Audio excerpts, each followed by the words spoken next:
What if there was a way to know that all your financial decisions are correct? What if there was a way to be able to test, measure, verify these decisions before you committed the dollars to them? My name is Larry Bassell. I'm with Kohr Financial and Insurance Services located in Southern California, and we've been providing financial strategies to our clientele for over 20 years.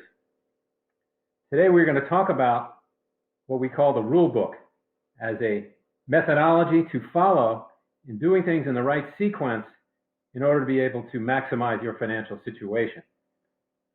So this is the rule book. Now, if you like what you hear today, please click subscribe and you'll be notified when new videos come out, which we plan on doing each and every week. So sit back, relax, and get ready for the rule book. The first rule in using our financial model is what we call full replacement protection. This has to do with insurance.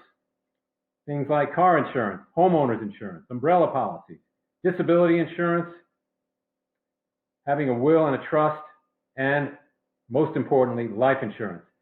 In all of these items, we want to see you have full replacement value for your assets, to protect your assets, to provide income, and to provide for beneficiaries in the event of something going wrong.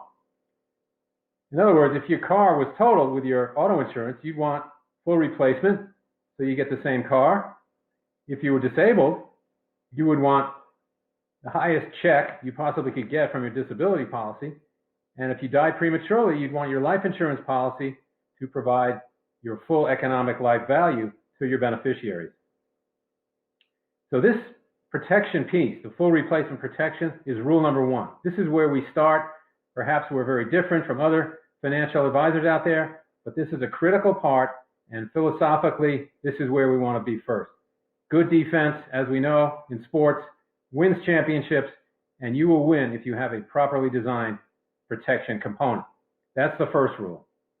This is before any savings and investment programs are implemented. So we start with protection once again. The second rule has to do with savings and the amount of money that should be saved each and every paycheck, each and every year.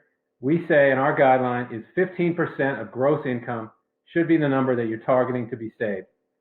Why 15%? This is very important. If you learn one thing from these videos, this could be it. Every check you get, you siphon off 15% of it, and it's got to go into this account we call a Wealth Coordination Account, or WCA. The number 15 is important because such eroding factors such as inflation, taxes, market fluctuations, unexpected events. I mean, you assign 3% to each of these, and you're at 15% just to stay even. So 15% is almost like a minimum. It is very difficult to do, and we work towards starting you at least with something and on your way to achieving the 15% goal. But 15% of your income should be saved, and that's the number we use. That's rule number two. Rule number three, we want to build liquidity. By saving the 15% with each paycheck, we want you to accumulate at least 6 months worth of income in cash reserves, in accounts such as basic savings, money market, CDs, what have you, to build liquidity. This will prevent you having to use credit cards and debt to pay for things. When you have cash reserves, you're a different person. Imagine having 6 months worth of income just sitting in the bank as an emergency fund. Wouldn't that be nice? Everybody should have that. You can operate on a cash basis. You'll minimize loans and principal payments. And if you get some unforeseen opportunities, you will have cash to be able to handle them, to be able to take advantage of them. So that is rule number three. So again, we started with rule number one, being maximize protection. Rule number two, saving 15% of your income. And the first place it should go is to build liquidity up to 6 months of income just in cash reserves. Very simple. So far, so good. Let's keep going. The fourth rule out of the 9 that you're going to see today is to avoid compound interest. When you have money sitting in some of these accounts, whether it's a money market account, a savings account, you're earning interest. But that interest is compounding each and every year. And what does that do? That causes what we call a compound tax. So you're going to pay more taxes the longer you hold these accounts. taxes are going to compound, and the opportunity cost on that tax is only going to get worse, worse, and worse. You want to avoid compounding your interest, and we want to be able to tell you each year to siphon off that interest and move it somewhere else. The first place you should go would be this Wealth Coordination Account, or WCA. I'd be curious, and if you don't mind putting it in the comment section, what are you doing as far as protection? What are you doing as far as how much you're saving? What are you doing as far as where's that savings going? I'd like to know things like that. I'll take a look and get back to you on it. So that is 4 of the 9 rules. As we continue through the model, we talk next about how much you should be putting into retirement accounts. Retirement accounts, those being IRA accounts, Roth IRA accounts, and 401k accounts primarily. Could be annuities as well. We say you want to contribute to these accounts is fine, but only up to the employer match. If you're putting all your savings into these 401ks, it is not healthy.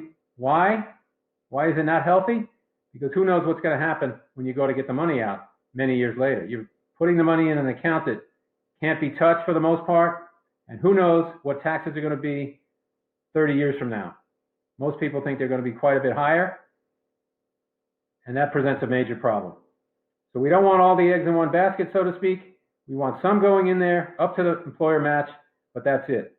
And that's a very important concept. Now we've moved out of the savings component and the protection component for right now into rule number 6, which is you're starting in the growth component and you want to be a lender. You want to put your money in bonds such as government bonds, corporate bonds, municipal bonds.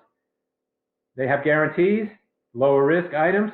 You are lending money when you're a lender and putting money in bonds. That's the first place it should go in the growth component under most conditions. Then you can move down into equities in the second row. These are income and growth oriented items with a little more risk than bonds in the first row.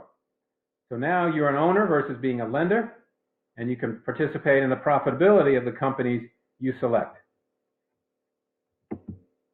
Rule number 8, once you get past bonds and equities, you can get into what we call hard assets, collectibles, real estate. A lot of people love real estate here in California. It's a great investment, has to be managed properly, and other business and tax shelters.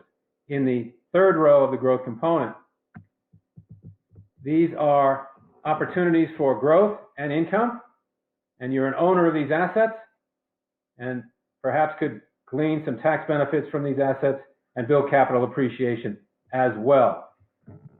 So hard assets would be the last rule in the growth component, and the final rule is to balance the model each and every year. The model cannot be left alone forever. It has to be reviewed to adjust to changing circumstances that you're going to face throughout your lifetime and the world around you. But the advantages of balancing and maintaining the model are tremendous. You're going to be organized. Every dollar is going to be efficient. You're going to have tremendous peace of mind. You can go to bed every night knowing that the financial decisions you made are correct, that your model is efficient. It's like a car that has a smooth running engine. You're going to be max protected. You're going to have greater retirement income because of some of the decisions that you made with your model. You're going to be able to leave a greater legacy to the people you care about, and much more control over your financial life than ever before. So those are the 9 rules. If these rules are followed to the T, 1 through 9, you have a very strong likelihood of becoming a major, major financial success, which is what we want. Let's talk for a moment about debt. Debt is part of the rule book. We want to talk about good debt, that being low interest loans, potentially deductible, and things you can pay back on installments.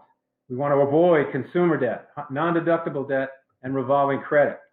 So debt management is a key part of the program, a part of the process. We have to manage it well and minimize the debt wherever possible. Finally, just to summarize the 9 rules and the debt management. Number 1, again, full replacement position for insurance, saving 15% of gross income in the savings to build liquidity, avoiding the compound interest problem, contributing just the right amount to retirement plans in the savings component, then going on in the growth component to first be a lender, then be an owner, and then owning hard assets. And rule number 9, balancing your LEAP model each and every year, and that's something we can definitely help you with. If you like what you hear about the rule book, obviously we can go into greater detail on it with your particular situation. Please sign up for the Masterclass, which will be available to you with the opportunity that later on you can become a client of ours and get into the system of personal financial management that will benefit your life for many years to come. With that, thank you very much for your time today. Larry Bassell signing out. Have a great day. Bye-bye. If you like what you saw in this video, scroll down to the bottom where you will see a link to my Masterclass. You're going to see some great tips on personal finance, and if followed, will make you a financial success. Thank you for your participation. Larry Bassell.